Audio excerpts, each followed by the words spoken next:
Hello friends, இன்றைக்கி வீடியோவில் snacks ரெசிபியான மரவள்ளிக்கிழங்கு chips எப்படி செய்கிறதுன்னு பார்க்கலாம் வாங்க.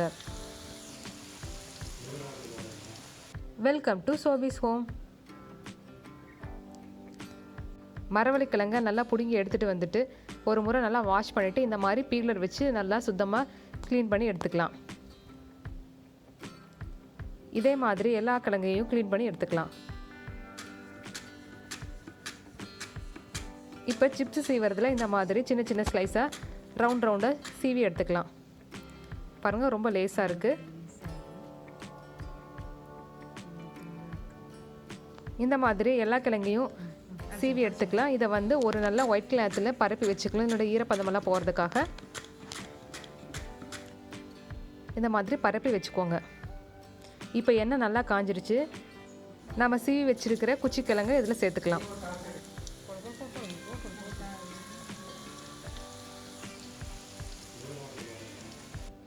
நல்லா எண்ணெய் கொதியெல்லாம் அடங்கினதுக்கப்புறம் சிப்ஸோட ஓரமெல்லாம் நல்லா செவந்து வரும். அந்த மாதிரி டைமில் நம்ம இதை எடுத்துடலாம்.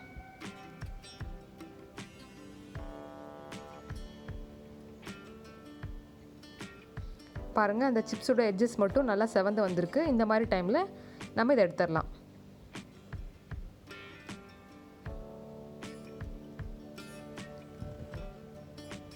இப்போ இதையே நம்ம மிக்சிங் பவுலில் சேர்த்துக்கலாம். சிப்ஸுக்கு தேவையான அளவு உப்பு காரம் சேர்த்துக்கலாம். நான் மிளகாய் தூளும் உப்பு சேர்ந்து மிக்ஸ் பண்ணி வச்சுருக்கேன். இப்போ இதை நான் மேலே சேர்த்துக்கலாம்.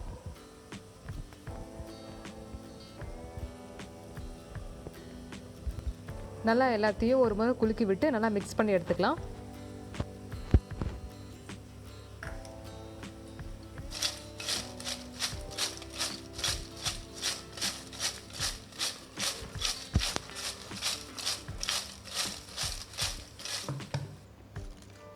பாருங்கள் எவ்வளோ கிறிஸ்பியாக இருக்குன்னு.